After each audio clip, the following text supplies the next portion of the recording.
Hello friends, welcome to my channel. এসে গেছি আবার একটি নতুন ব্লগের সাথে। তো আজ হচ্ছে 1 মে আর সাথে হচ্ছে বুদ্ধ পূর্ণিমা। তো সবার আগে সকলকে জানাই শুভ বুদ্ধ পূর্ণিমার শুভেচ্ছা। সকলে ভালো থেকো, ভালোভাবে ঠাকুরের নাম গান করো। তো যাই হোক, চলো আজকে সকাল সকাল স্নানটাও সেরে নিয়েছি। এবার করব পুজো। সকালবেলা পুজো না করলে হয়? তো পুজো, তো আমাদের এখানে আবার একটা ব্রহ্মা পুজো আছে, ছোট করেই হবে এবছরে। তো সেই কারণে আগের দিনকে সব মানে রান্না করে রেখে দিতে হয়েছে, রাখা আছে, পান্তা যাকে বলা হয়। তো চলো এবারে পুজোটা করে নিই, সিঁদুরটা পরে পুজোটা করে নিই, তারপরে আবার দেখা হচ্ছে। সিঁদুর পরে নিয়েছি, চুলটা এখন ভিজে, এখন থাক, পরে খুলবো। তো চলো এবার পুজোটা সারি। তারপরে আমি গিয়ে এবারে পুজোটাও করে নিয়েছি। দেখো পুজোটা আমি সুন্দর করে নিয়েছি, বুদ্ধ পূর্ণিমা বলে কথা। যদিও আমি পূর্ণিমা করি না, আমাদের শ্বশুরবাড়ির দিকে কেউই করে না পূর্ণিমা, তবুও আমি একটুখানি জল সন্দেশ দিয়ে মাকে ভালো করে পুজো করি।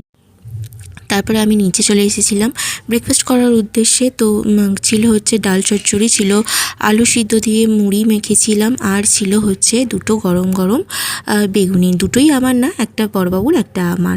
তারপরে একটু বসেছিলাম, তারপরে মামুনি চলে এসেছিলো পুজো দিয়ে। সেখানে পুজো দিতে আমি আর যাইনি, ব্রহ্মা পুজো ছিল বললাম।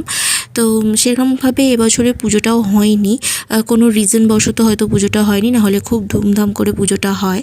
তো যাই হোক, তারপর এখানে দুপুরে খেতে বসে পড়েছিলাম। ছিল চপ, আলু সিদ্ধ মাখা, ছিল ডাল চচ্চড়ি আর ঠান্ডা ভাত। তারপরে একটু ঘুম দিয়ে দিয়েছিলাম, ঘুম থেকে উঠেই একটু রেডি হয়ে নিয়েছিলাম একটু বাইরের দিকে যাব বলে। তো আমার মনে ছিল না যে আজকের দিনেই বিশ্বলক্ষ্মী মায়েরও পুজো হয়। সেটা বিশ্বলক্ষ্মী মাকে পাওয়া হয়েছিল অনেক আগে, সামনেই একটা পুকুর থেকে নাকি ওনাকে পেয়েছিলেন। তো সেখানেই পুজো হয়, আজকে জন্মদিন বর্ষকে উপলক্ষে পুজোটা হয়। মাকে দেখো কত সুন্দর করে এখানে সাজিয়েছে ফুল মালা দিয়ে, ভীষণ সুন্দর লাগছে আজকের দিনে মাকে। সত্যি খুব সুন্দর করে সাজা, আর এখানে অনেক বড় করেই অনুষ্ঠানটা হয়, প্রচুর লোকের সমাগম হয়, মায়ের কাছে আসে নিজের মনস্কামনার জন্য। তো দেখতেই পাচ্ছ ভিড়ের পরিমাণটা, কতটা ভিড় হয় আজকের দিনটাতে। তো এখানে দেখো আমিও মাকে ভালো করে পুজো দিয়ে এই বাইরেটা এসে একটুখানি চারপাশটা দেখছিলাম। দেখো কত সুন্দর করে সাজিয়েছে, আর এমনিতেও এই মন্দিরটা বিশাল বড় আর খুব পরিপাটি করে সাজানো থাকে, একদম ক্লিন পরিষ্কার পরিচ্ছন্নভাবে সাজানো গোছানো থাকে। আর এখানে খাওয়া দাওয়ারও ব্যবস্থা এখানে আছে, মানে এই বছরে খিচুড়ি, আলুর দম, চাটনি বা এরকম পায়েস এরকম কিছু দেয়।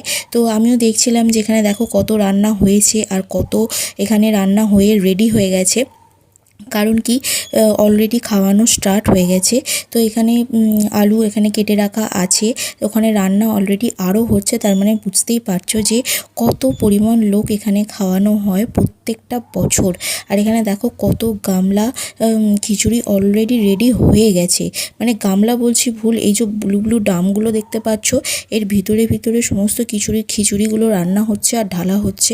হিউজ পরিমাণ জিনিস এখানে মানে তৈরি হয়। তারপর আমরা তো ওখানে খাইনি, তারপর ওখান থেকে সে কারণে একটা আইসক্রিম তিনজনা মিলে খেয়ে তারপর বাড়ি এসে মামুনি রান্না করেছিল লুচি আর আলুর তরকারি।